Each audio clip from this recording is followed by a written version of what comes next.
It's geared for you to think. Hello, everybody. Welcome to episode 3 of Between Two Ovaries. I'm Venus Creciente. And we've got Isadora here. Woo woo. I am so excited. We've made it 3 episodes. We've made it. 3. I know. It's amazing. That feels like such a big deal because I've said I think it was in the last episode where I underestimated the work that goes into having a podcast. Setting time for recording. We are both very busy moms, wives, women, and we're here. So I'm very grateful for you, Isadora, for being an ovary, and for our listeners for being a part of the uterus, the womb space that's in between us. So thank you for being here, for listening to us, and for supporting us. Yes. Thank you. I love being an ovary with you. And I love just showing up. Like you said, we're so busy. Like right now, my kids, I'm allowing them to eat popcorn in the living room and watch a Netflix show just to get this done because at the end of the day, I just want to show up. And that's all we can do sometimes, however that looks. So I'm excited to be here, even though I'm exhausted. I hear the exhaustion. I hear it as in your voice, but I also hear it as in I understand you. To give you an idea, our listeners an idea, I'm in my little brother's closet. I've taken off my shirt. I am drenched in sweat. But at the end of the day, I'm showing up as well. And it feels just so good, no matter how messy, how exhausted we are, if we show up and do what it is that we love to do for the passion, not for the money, not for the accolades, not for all of these other things that society might put in front of us as a carrot. Passion and following your passion is by far the biggest carrot that there can be in life. And the more we do it, I feel like the more this podcast is possible. We're on episode 3, and just getting to episode 1 was such a long journey that I just feel so good being here. So thank you. Boom. And yes, the under boob sweat is so real right now. Yes, under boob my sweat all the way. Gosh, it wasn't until I stopped wearing a bra, and I stopped wearing a bra when I turned 30. On my 30th birthday, I told my partner, I am done with this. I'm over it. I'm becoming a new person. I am a new person. And so that under boob sweat is real. I didn't know how much of that existed until they were free flowing. Gallons and gallons. Oh gosh. Of boob sweat. Oh my gosh. I wish there was a way to use it. Yeah. Repurposing. Oh my gosh. Whole new level. Hippie life. That's amazing. All right, getting into it. I'm so excited for today's topic because since deciding on the topic, which was just maybe a few days ago, my womb has been stirring with so much to say. So what is the topic? Would you like to introduce it, Isadora? Dun, dun, dun, dun. Today's topic. We really need a jingle person. I really like jingles. Please. Okay. Today's topic is self-pleasure. Yay! What does self-pleasure mean to you? That's a great question. So in learning more about sex-positive parenting, it also leads into you yourself as an adult too. And one of those things is finding pleasure, not just in the bedroom or with yourself, but in all areas of your life. And in studying more about conscious relationships and things like that, it's about, and also reading the book Vagina and learning about the goddess array. It's basically like finding pleasure all throughout the day that's going to build up to this beautiful sexual pleasure as well, because anything that brings us pleasure throughout the day and just brings joy or juice or passion into our life is going to fuel us sexually as well. So that's kind of what self-pleasure means to me. I can't wait to expand more on this topic with you right now because I don't know for a fact, but I think right now you are a bit more active in the self-pleasure as a sexual act than I am at this stage in my life. And so I'm really excited to see how there's similarities and differences in that. What about you, Venus? Self-pleasure.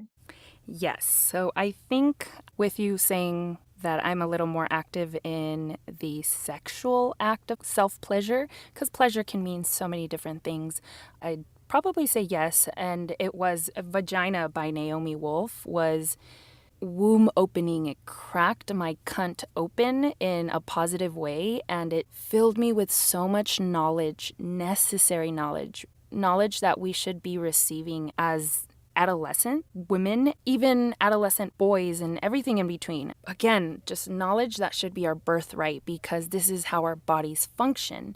And it was that book, Vagina, that connected my womb space to my head space. My womb space didn't even really exist prior to getting into my women's studies. And by women's studies, I think it can mean the same for both you and I, Isadora. For our listeners, is we're not in college, we're not taking courses specifically, we're just picking up books. We are maybe following people on social media or on YouTube or different platforms and learning about their perspectives and their ways in learning about their bodies and the way it works and how to make it work for you. Because pleasure, again, it just means so many different things, and there's so many different people dealing with different types of trauma that we can't say this type of self-pleasure is going to work for everyone. So what self-pleasure means to me is very similar to what you stated, Isadora, is just finding different things throughout the day that will allow me to be at peace with myself, at peace with my womb. For example, I'm in my pre-death phase right now. I just made love to myself last night because I've actually been wanting my spouse, but we've been a little disconnected. So now I don't depend on him to pleasure me. I will make love to myself, and that didn't happen overnight. That has been a journey, and we can go deeper into that as the podcast episode unfolds. Yeah, beautiful. I love that you mentioned that because there is so much information out there. We are in the information age, and I'm almost bombarded now with information as far as like women's studies go. And so you really have to sift through it. You have to pick it apart. Certain things that you learn about or you read about or you see or you experience may sit well with you and it may not. And it's okay either way. Just because somebody does things one way doesn't mean that you have to. And that's so beautiful to me. I love uniqueness and differences. I think that's what makes the human race so special. And so I'm glad that you touched on that. Is a lot of people are doing these studies in college and things like that, but that doesn't mean that the information you're taking on is going to resonate with you or feel right to you. And that's okay. Right. Oh my gosh. Tangent. I feel like there's going to be so many side tangents in this episode because it just goes so many different ways. I just even dating way back before starting my journey onto studying myself is the trauma as a child. I don't want to say trauma, but just all the baggage that we've acquired up until this point. I'm speaking for myself. Being Catholic, being Mexican, being sheltered, super sheltered, having a very, very strict mom. And I'm so grateful for that on many different levels. But as well, it's a double-edged sword. I learned so much and I gained so much from having an overprotective mom. But at the same time, it came with its downfalls. I was deprived. I feel like I was sexually deprived. And I'm not saying I wish I would have been out on the streets hooking up. And I'm not judging if you take pleasure in that. What I'm saying is that I wish I would have known just as simple what my clitoris felt like, what my cervix, if I would have found my cervix when I started bleeding, or it's not dirty to touch yourself. And there's a place, of course, there's a time and place for everything, but I do feel that I was deprived of a lot as an adolescent and just going through puberty. And I think I feel I would have understood a lot more about myself had I been spoken to about sex in a different fashion. My mom, the only thing she said about sex to me growing up was, if you hug a guy, it doesn't get you pregnant. okay, like, what am I supposed to think of that? Like, That is crazy. That's an interesting statement. I don't even know what to think of it now. Like, Yeah, How now confusing. so confusing. Of course, it won't get you pregnant. He's not penetrating me. And funny story, the first time I showered with, so my partner, my spouse, and I dated before actually. It's a long story. I guess we can get into that at another time. But the first time I showered with him, even having his penis near me was like, don't get it close to me because I'm going to get pregnant. I sincerely thought I was going to get pregnant with no penetration at all. Like, what? Wow. I'm just absorbing. I'm totally absorbing all of that. Yeah. So much to say. I feel like this could get into a whole nother topic of the communication or lack thereof around intimacy, because it's so much more than just penetration and pregnancy. There's so much more outside of that. And that's what needs to be focused on. And I think a lot of people would be happier if that there was more focused on outside of that, and more people would be a lot safer too. So yeah, I love the polarity of our upbringing. And oh, really quick, what came up when you were talking about the trauma that we're all healing from, and we've talked about this before, but it's sort of mind-blowing, is that we are, we're born with all of the eggs that we're going to have. And so our mothers being in our grandmother's uterus, her eggs formed inside her grandmother when she was in her grandmother's uterus.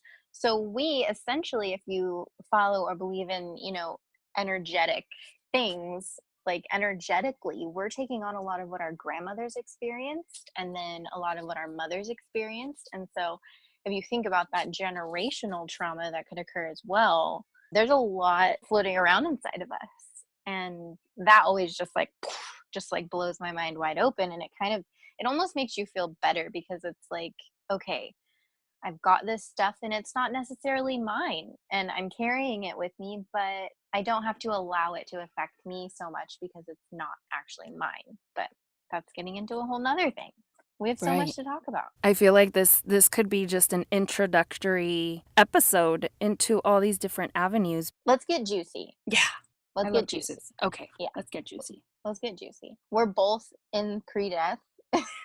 Oh, So that's I feel like this is flowing in a very pre-death fashion. probably. Like where we're just like diving deep. We're just getting so deeply into this, and I love it so much. But I also want to remember to be juicy, because self-pleasure should be very juicy. Right. Oh, you brought up a good point. That makes so much sense. Cycle time will be interesting. See, it is so real. It is so real how your cycle just like, it's there. Like there's no ignoring it. You cannot ignore it. It is there. Yes. Sorry, womb. I know. She is there. I'm hugging her now. Oh. You are not an it. So, okay, going back, getting into the juicy feel. So, self-love and self-pleasure, however you want to state it, it's something that can lead to learning how to make love to ourselves. I've removed masturbating from my vocabulary because it just sounds so brutal. I love saying making love to myself, because that's what I'm doing. Like, that's what I've now learned, that I can pleasure myself. I can make love to myself, and learning what we like, what we don't like, what we need, and not leaving it up to our partners, whether that be a spouse, a hookup, to figure it out for us. And education for me was such a huge piece to my puzzle. Like the education I didn't receive before, quote unquote, becoming a woman.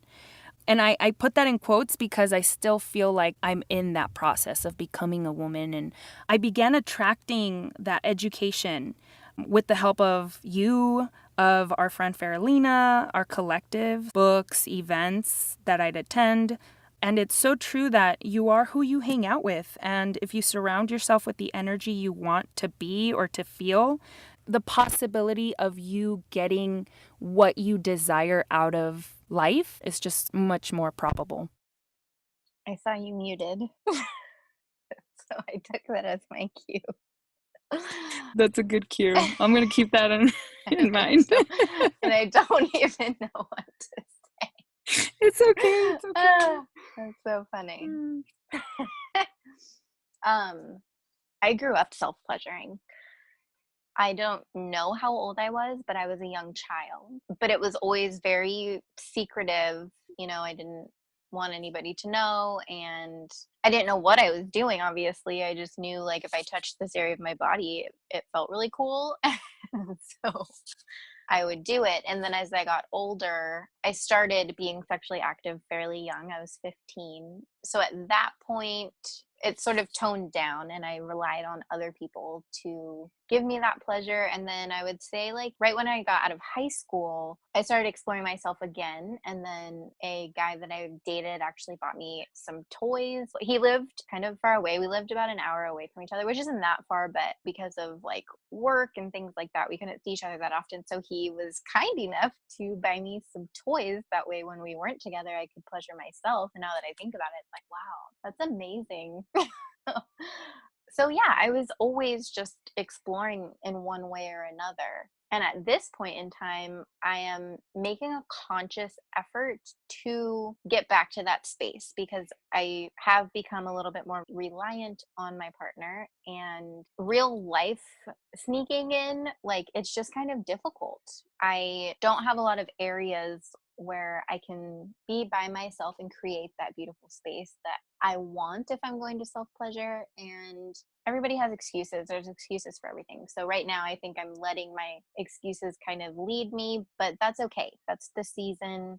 I don't feel exactly like I'm missing anything, but I know that there's only benefits from self pleasure. And so that's kind of been on my mind a bit lately is what can I do? How can I incorporate more? And it doesn't have to be this entire lovemaking session with myself, but little things throughout the day or in the shower. Since having short hair, I take much faster showers. I do now find myself spending a little bit more time with myself in the shower, and that's really beautiful. And that's always a really nice experience to just like feel the water is so relaxing. And I really love to have like no lights on, so it's dim, and play some of my favorite music and just kind of create an experience for myself in the shower. And I would also like to expand on the fact that like any type of pleasure does not equal orgasm. Like it doesn't always have to equal an orgasm. I think in this society we become so goal oriented, and that is kind of a heavy topic between my partner and I too. He is very goal oriented for both of us, and sometimes that pressure to have to meet a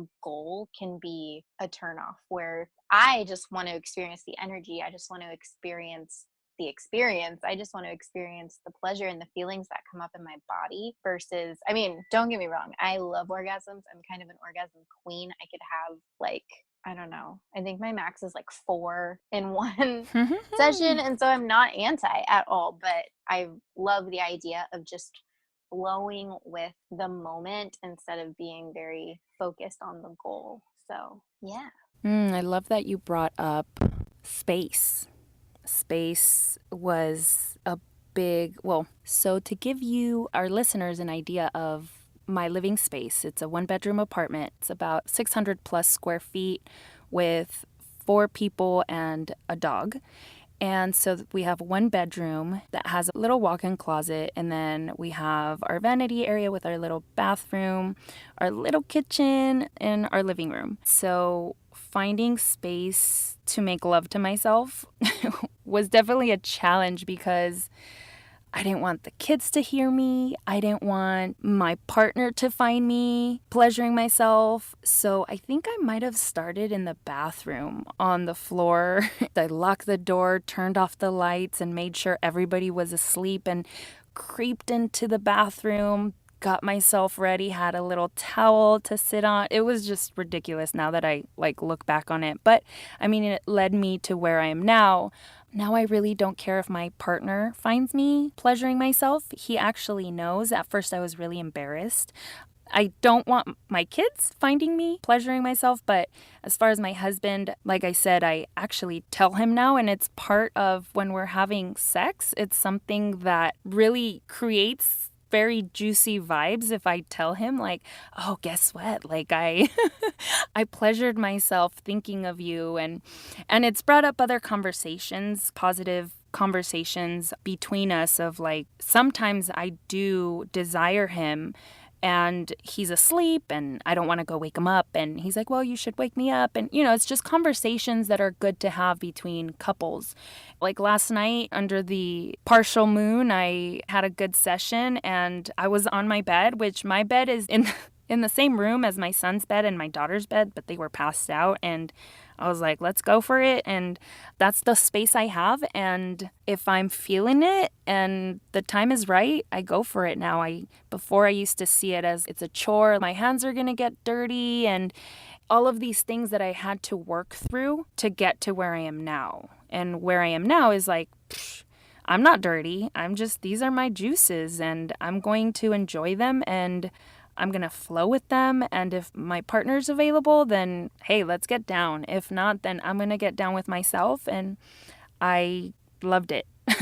And on top of that, you also mentioned goal-oriented. I had to stop myself at one point while learning how to pleasure myself because I just couldn't get myself aroused enough to have an orgasm. And I felt like, what else can I do? And then I had to step back. Well, no, I shouldn't have those expectations for my womb space, for my cunt, because if I have those expectations for her, then I feel like I'm taking on the ideals that society has, especially in such a heavy pornographic society where it's like, oh, if she doesn't have an orgasm or if she doesn't squirt or if she doesn't whatever, well, no, why don't we just chill out and enjoy that energy that's being exchanged, because ultimately that is what matters and everything else is kind of like the cherry on top. Yes. Yes. Yes. I love now. I love the smell of myself. I love the taste of myself. And it definitely has not always been that way. I mean, there's so much marketing towards women that it's not normal and whatever, but I'm glad you brought that up because we are not dirty and we are so delicious and beautiful. Thanks for noting that. And you mentioned even in the last episode where you're happy that in your house you don't really watch mainstream television because a lot of those advertisements is what inculcates that we're dirty, that we need to smell a certain way. We need to use all of these lines of products to make sure that people don't know that we're women. And I used to wash my vagina so much. It would be like a process, like a 5 wash with soap, rinse, wash with soap, rinse to make sure that I didn't smell. And when my partner would go down on me and he'd want to kiss me, it was like, oh, no, you smell like my vagina. Like, no, please don't. And now it's like, it actually turns me on because I turn myself on. And that is just, right now that I said that, it just gave me all sorts of warm, fuzzy feelings. Yes, it turns me on too. I love it. I love it so much. I can see why men and women both are just so like in love with cunts because hello. Like Right? they're amazing. And that's one thing too that just kind of like popped into my mind when you mentioned my kids. They all know how babies are made and that whole process. But I'm realizing that I've kind of made it a bit more scientific than pleasurable. You know, the majority of our lives, we are having sex for pleasure. There's a very few cases where we're having sex to create a baby, if you look at the big picture. And so that's what because that's the initial questions that you receive. It's like, how are babies made? And so now with my oldest, we've begun, it's all come up organically. I never introduce conversations before interest has peaked, but I will never avoid a conversation because that's when they think that something's wrong or it should be shameful or it's not normal or whatever. And so that slowly has started unfolding as that intercourse can also be, or it is pleasurable, and people don't always do it to make babies. And so she's kind of wrapping her head around that and understanding it. And I tell her, it's okay for you to not understand because you're almost 10 years old, you're still developing, it wouldn't feel good for you. And so it's okay for you to not understand it yet because that is a more adult thing to do. And I hate drawing this line of like child adult. It doesn't feel good to me. I feel like it makes children feel lesser than when they're not, but it is a mature action. And so I just kind of relay that to her. Like, it's okay for you to not understand it. It just go with the flow of life. And like one day you'll get it. It's all good, you know? Mm-hmm. And it's such a funny line to walk, is like, what is too much for their little minds and what is not. And so that's why I just answer questions, and I answer them honestly, because that's my responsibility as a parent. So I don't go off and expand on things if they're not asking. It may be too much for them at that time. But another side tangent that just came up for me, and some people may relate to that. And I think it's important to not just, it almost feels now like what you said about your mom and how she says, well, if you hug somebody, then you won't get pregnant. Like, I'm trying to heal that a little bit of, it's not just this like scientific process of semen and eggs and blah, blah, blah. It's like, there's so much more beauty to that too. Mm-hmm. Okay, I'm done with that. Oh, I love hearing about how you parent. I'm always interested in how other parents parent in general, and also how they speak to their children about sexuality, because I don't have a strong background with my own mother on sexuality. At 30 years old, I'm just starting to ask her questions. And it's amazing how much I didn't know about my mom sexually. And even my sister, who's 10 years older than me, talking to her about sex, this was maybe 2 weeks ago that can of worms opened, and that was beautiful. I wish I would have known or felt comfortable enough to ask these questions before I became sexually active. I became sexually active. My husband is my one and only, and has been my one and only, and I was 20. I think I was 20. And I think it would have been a lot. I don't know a lot, because they're also just starting to learn about sexuality from me. And it's kind of mind-boggling, because it's like, wait, you both have so much more experience, yet you're learning from me? How does that make sense? But at the same time, how did it make sense back then to hug a guy and not get pregnant? So do I hug a guy or do I not hug a guy? Like, that still fucks with my brain. Like, so do you want me to hug a guy or do you not want me to hug a guy? I don't get it. Right. It's very confusing. Right. Yeah. All right. So I feel like that topic will trickle into another topic or into another episode. There's so much As to it say. should. Yeah. Yeah. As it Yeah. should, because self-pleasure is should be a daily thing, Mm-hmm. right? So, yeah, I think so.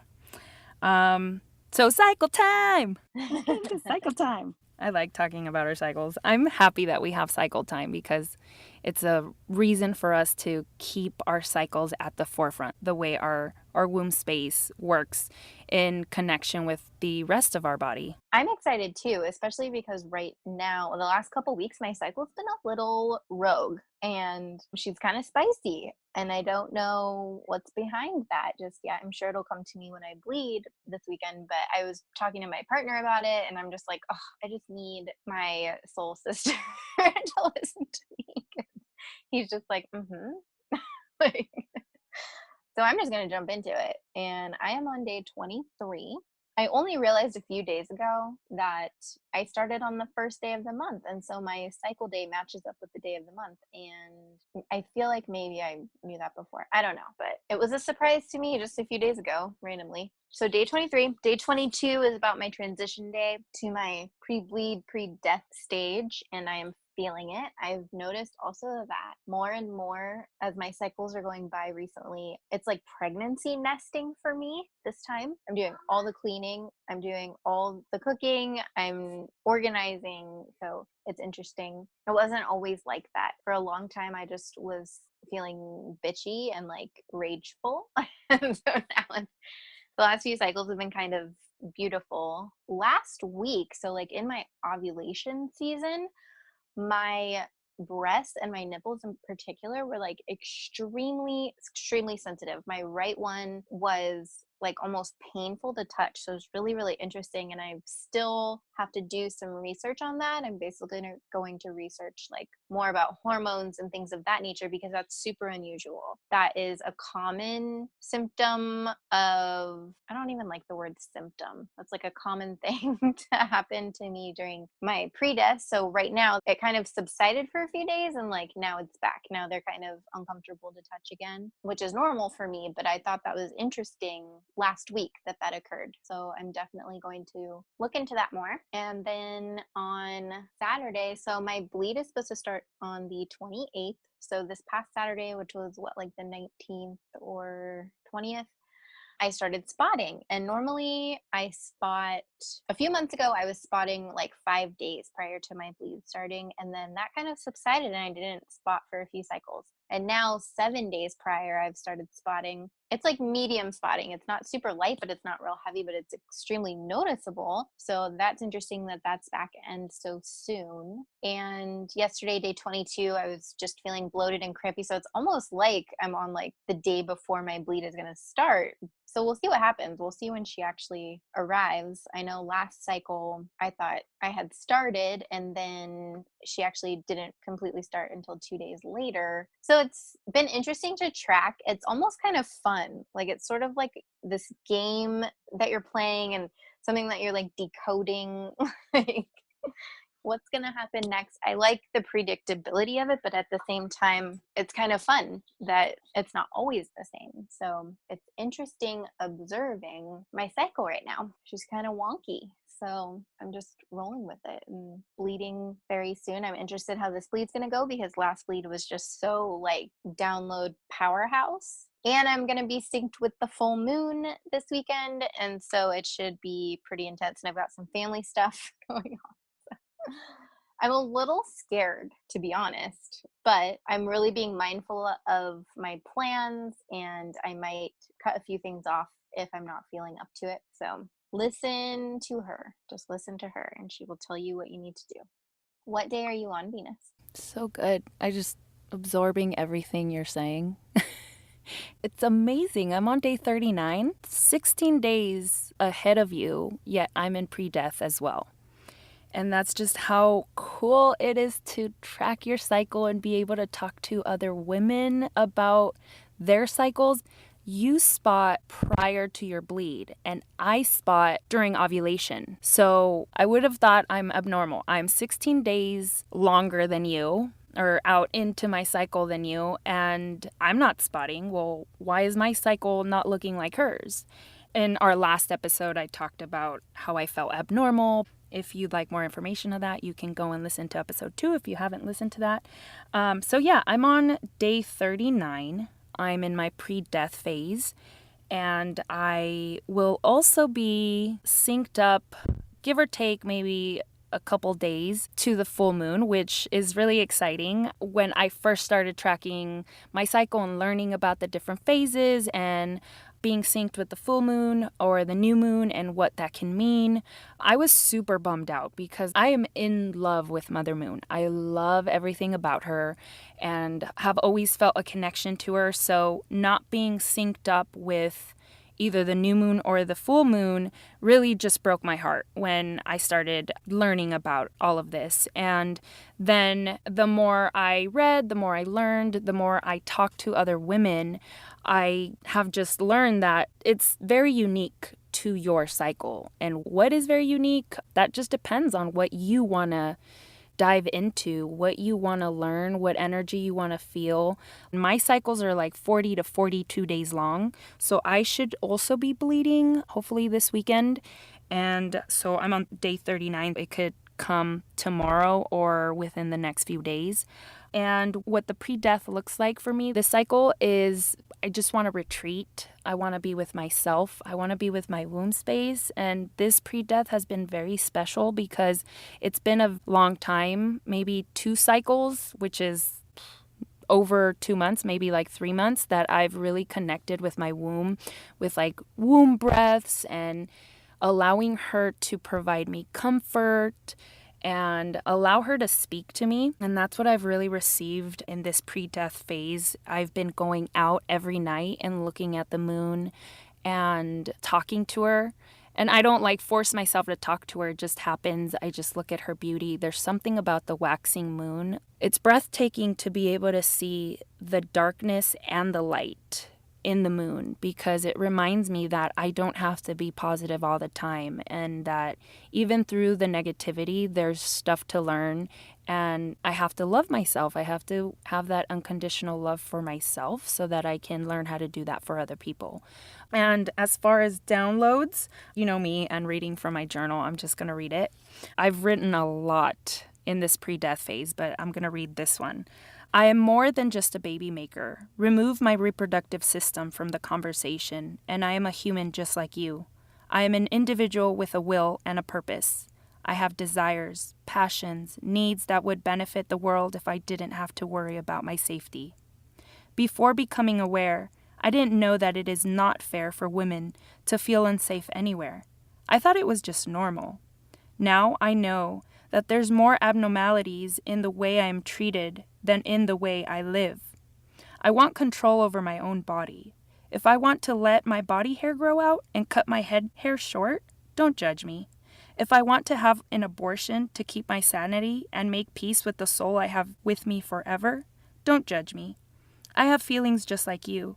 I rage just like you. I have the ability to take care of myself, and that includes deciding for myself.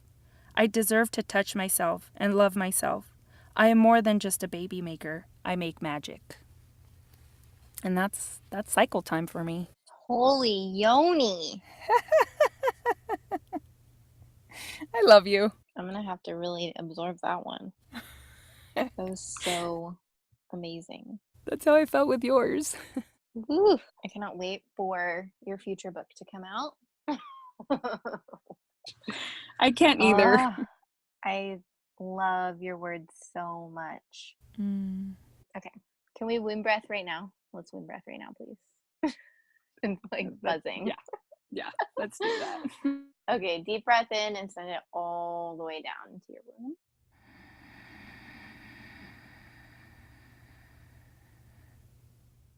Let it all out.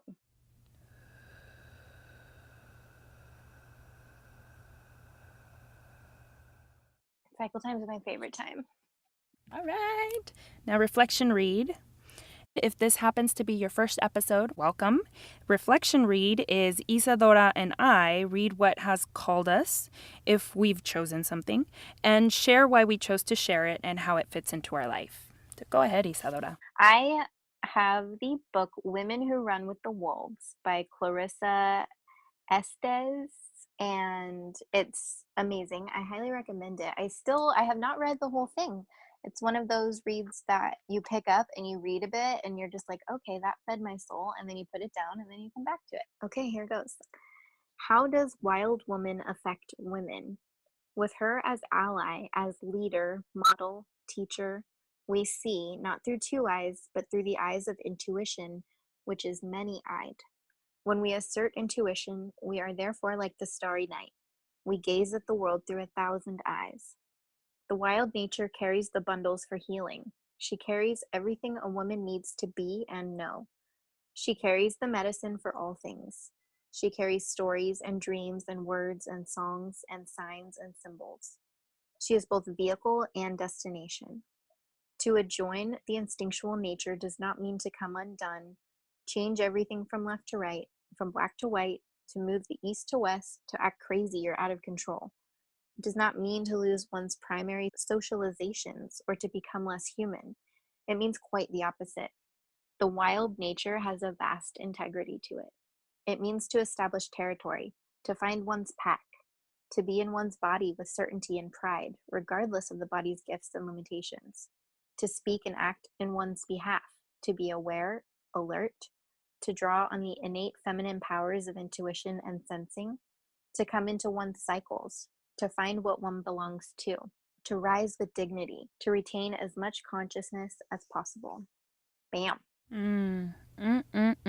So I've had this picked out since I read it last week, but I feel like it fits in certain ways with the things we've talked about today. I'm sure you're integrating, Venus. So whenever you're Yeah, ready. definitely. Hearing other people read feeds my womb space, especially when it's books written by women. Thank you. Thank you so much for sharing that. Today, mine is short. That's a surprise to me.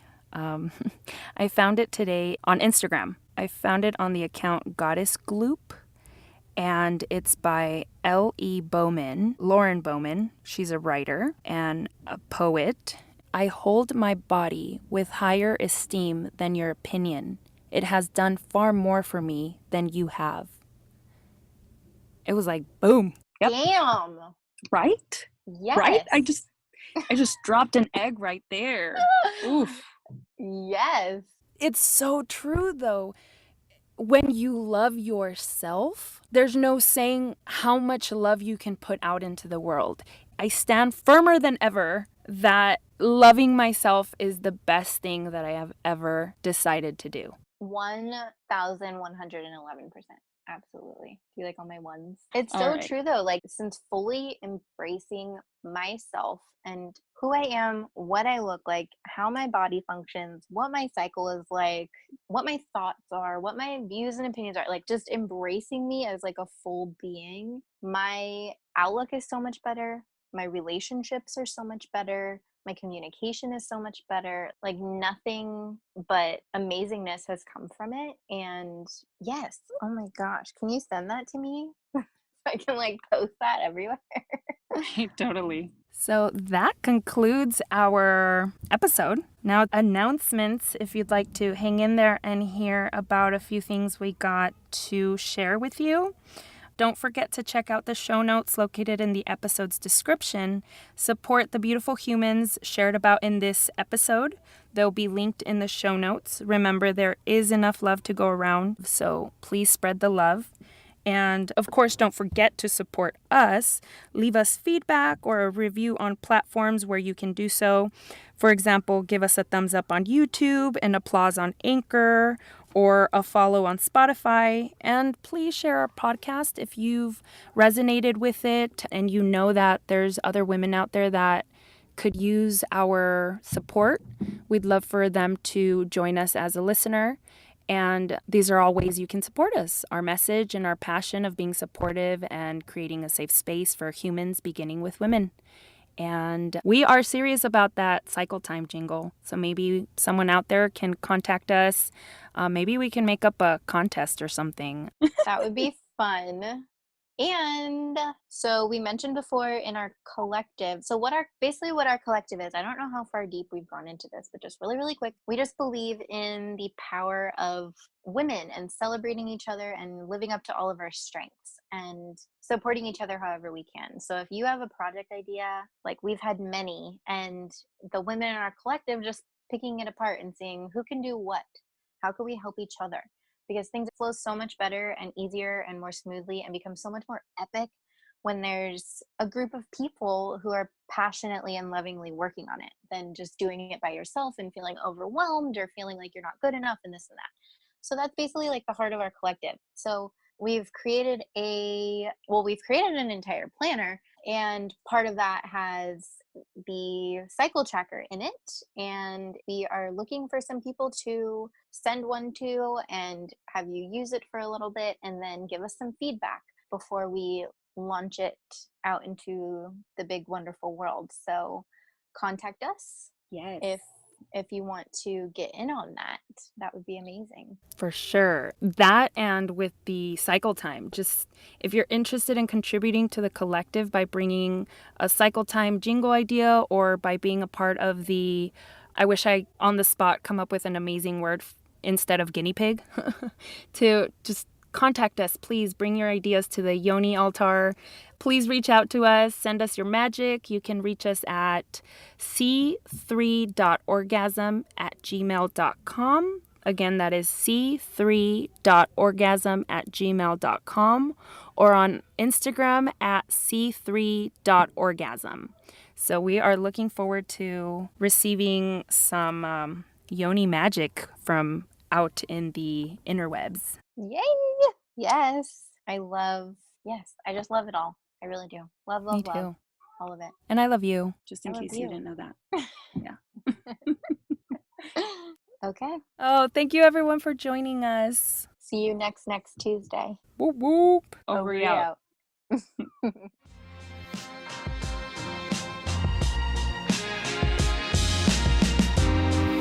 I've got news for you. I hope it won't hit you too hard. It's good for you to think.